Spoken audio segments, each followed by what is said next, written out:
barangkali ada bapak dan ibu yang belum mengenal tentang Subsist Indonesia. Jadi kami adalah sebuah lembaga penelitian dan pengembangan di bidang logistik dan supply chain.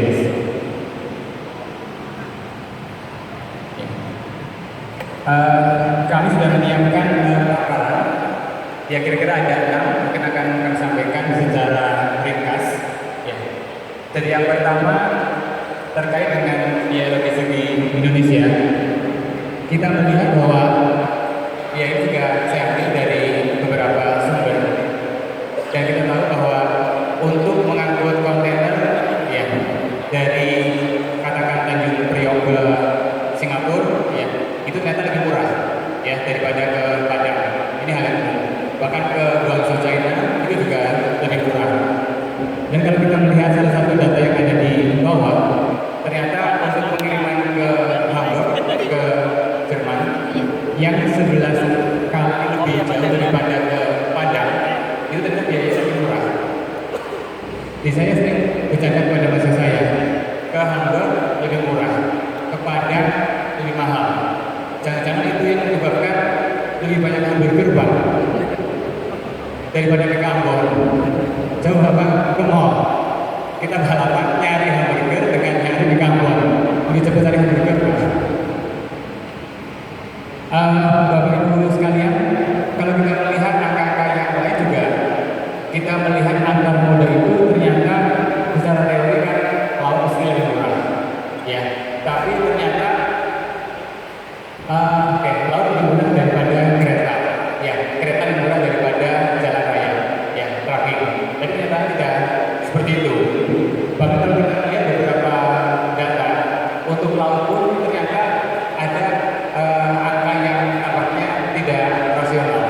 Sebagai contoh untuk pengiriman ikan dari Ambon ke Surabaya itu 1.800 rupiah per kilogram.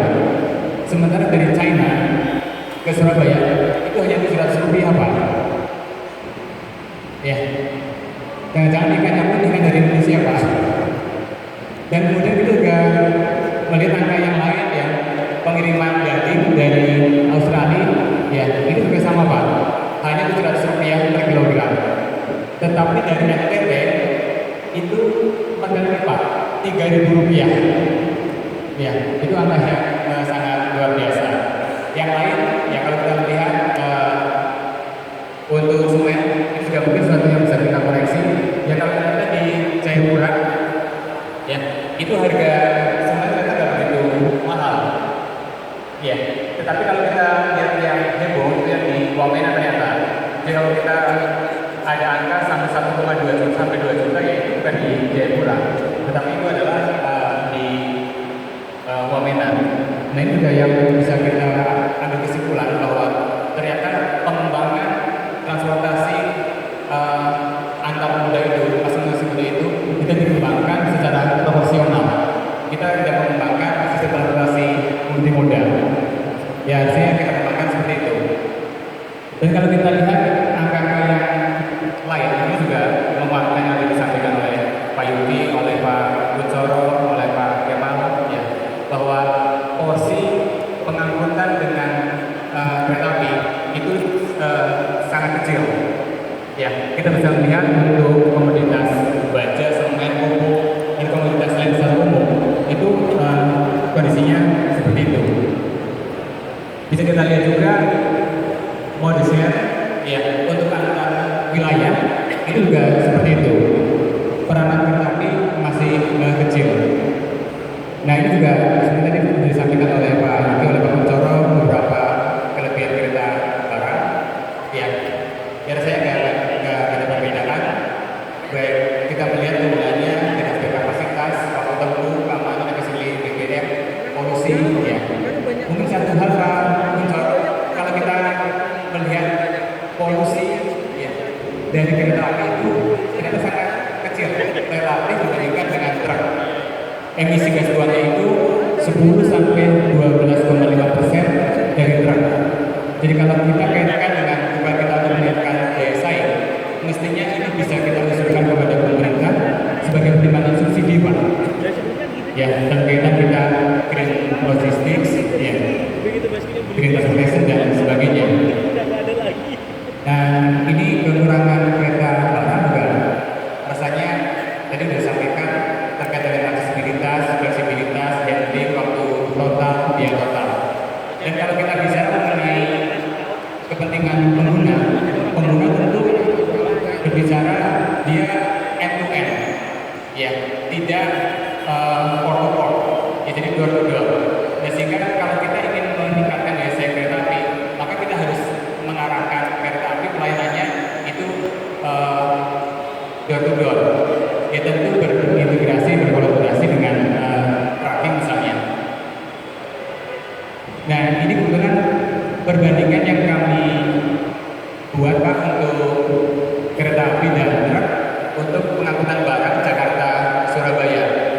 Ya, kalau kita melihat angka yang ada di sini, ya, tarif pengangkutan ini data 2015 itu kita menghitung dengan kereta door to door 6 juta rupiah, dengan truk 7 juta rupiah. Mestinya kereta lebih unggul. Kemudian dari tarif pengangkutan per ton itu kereta juga lebih unggul, 300.000 rupiah dibandingkan dengan truk 350.000 rupiah. Waktu perjalanan juga lebih unggul, ya 3 hari dibandingkan 3 sampai 3,5 hari. Kereta lebih aman, ya kemudian BBM juga lebih irit, ya. Tetapi kalau kita melihat kondisi di lapangan, ternyata para pengguna itu terkenal lebih memilih menggunakan truk. Ini juga jadi pertanyaan ketika semua. Kemudian terkait dengan KPU 80 tahun 2012, seperti tadi disampaikan juga oleh Pak Kuncoro,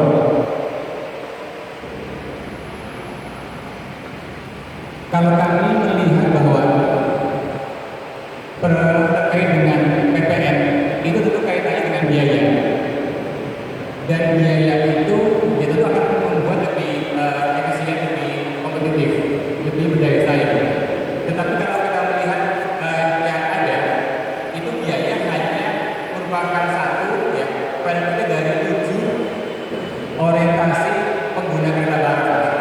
Karena buat pengguna kereta barang selain biaya, itu ada cakupan layanan, ada masalah ketersediaan, ada masalah fleksibilitas, masalah jadwal, kehandalan, ya, dan kemudahan. Nanti akan kami paparkan secara lebih lengkap. Kemudian peluang dan kebutuhan dukungannya tentu ada beberapa hal yang juga akan kami sampaikan secara lebih rinci. Nah sebagai contoh untuk yang terkait dengan cakupan layanan, ya, ini untuk kasus kereta api kereta barang dari Gede ke Tanjung Priok, maka yang diharapkan oleh pengguna cakupan layanan itu tidak hanya dari Gede sampai ke Pasoso misalnya, tetapi para pengguna itu mengharapkan end to end. Jadi diharapkan pelayanan itu dari pintu pabrik, ya, sampai ke siwai, sampai ke kontainer. Kemudian masalah ketersediaan juga kaitan dengan jadwal. Ini juga diharapkan jadwal yang disediakan oleh kereta api ini harus mempertimbangkan jadwal keberangkatan kapal. Karena kalau jadwal ini tidak sesuai, maka barang akan datang lebih awal di Tanjung Priok. Di situ ada penumpukan, dan itu akan menimbulkan biaya di samping waktu. Kemudian terkait dengan kehandalan, Bapak dan Ibu, kalau misalnya truk terkait parkir misalnya ada masalah di jalan dan itu tidak bisa diperbaiki segera, maka paket akan kirim truk untuk mengganti. Tapi kalau misalnya kereta ini kan menjadi sesuatu yang prosesnya panjang. Ya ini juga yang diharapkan oleh pengguna. Apakah bisa ketika terjadi masalah kereta anjlok misalnya, itu ada contingency plan, ya, untuk mengatasi masalah itu. Kemudian kemudahan biaya, ya, itu juga menjadi concern dari pengguna. Nah ini ada 5 hal terkait dengan bagaimana kita meningkatkan daya saing. Ya tadi masalah aksesibilitas, ya, dari stasiun di beberapa lokasi stasiun itu seringkali menjadi masalah tersendiri buat kereta barang, buat truk barang, ya, karena kalau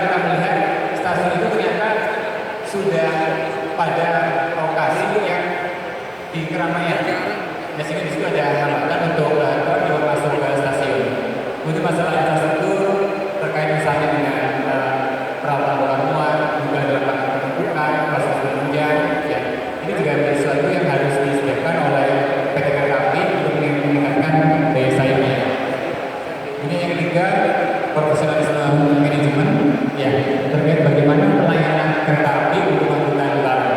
Kemudian masalah kerjasama, ya dengan media jasa logistik, ya juga harus menjadi perhatian. Yang kelima, sesuatu yang sangat penting juga masalah kebijakan dan regulasi. Kondisi di Indonesia tanpa kebijakan dan regulasi yang mendukung, maka aspek-aspek teknis di lapangan itu seringkali tidak bisa terimplementasi secara baik di lapangan. Ini juga salah satu usulan dari kami dari Sekolah Indonesia terkait dengan bagaimana strategi pengoperasian kereta barang. Ya, kami mengusulkan misalnya stasiun Pasoso itu menjadi TPS impor dan ekspor, ya. Tetapi juga dengan catatan tidak menimbulkan biaya yang tinggi bagi pengguna. Kemudian masalah simplifikasi prosedur angkut, dukungan kemudahan pelayanan, dan juga dukungan pengguna jasa di Bandung. Potensi manfaatnya, ya tentu banyak hal, penurunan tingkat kepadatan di pelabuhan, ya penurunan kepadatan di jalan, tingkat polusi, biaya logistik turun, ya buat tracking, buat transporter, semestinya ini juga bisa memberikan manfaat. Ya ketika jalan lebih lancar, ya tentu return on investment, produktivitas, utilitas ini tentunya bisa meningkat, ya bisa ada masalah dengan kerusakan yang turun. Yang lainnya dengan kerjasama kemudian meningkatkan pendapatan di stasiun. Ya, ada 5 kesimpulan yang bisa kami sampaikan. Yang pertama, bahwa biaya logistik di Indonesia itu menjadi mahal karena sistem transportasi di Indonesia itu tidak dikembangkan secara proporsional antar moda transportasi. Kemudian yang kedua, pembebasan PPN itu akan menurunkan biaya sehingga akan menurunkan daya saing kereta barang. Kemudian yang ketiga, peningkatan daya saing itu seharusnya juga dilakukan tidak terhadap biaya saja, tetapi juga terhadap cakupan layanan, ketersediaan, fasilitas, jadwal, keamanan, dan kemudahan. Kemudian peluang dan dukungan itu berkaitan dengan peningkatan aksesibilitas, prosedur, profesionalisme manajemen, berdasarkan kebijakan regulasi. Kemudian yang terakhir, ya berbagai manfaat bisa kita peroleh untuk para pihak terkait dengan penggunaan kereta barang. Ya baru milik barang, PPKP, kereta api, provider, dan masyarakat. Demikian yang bisa saya sampaikan. Mohon maaf atas kekurangan, mungkin kurang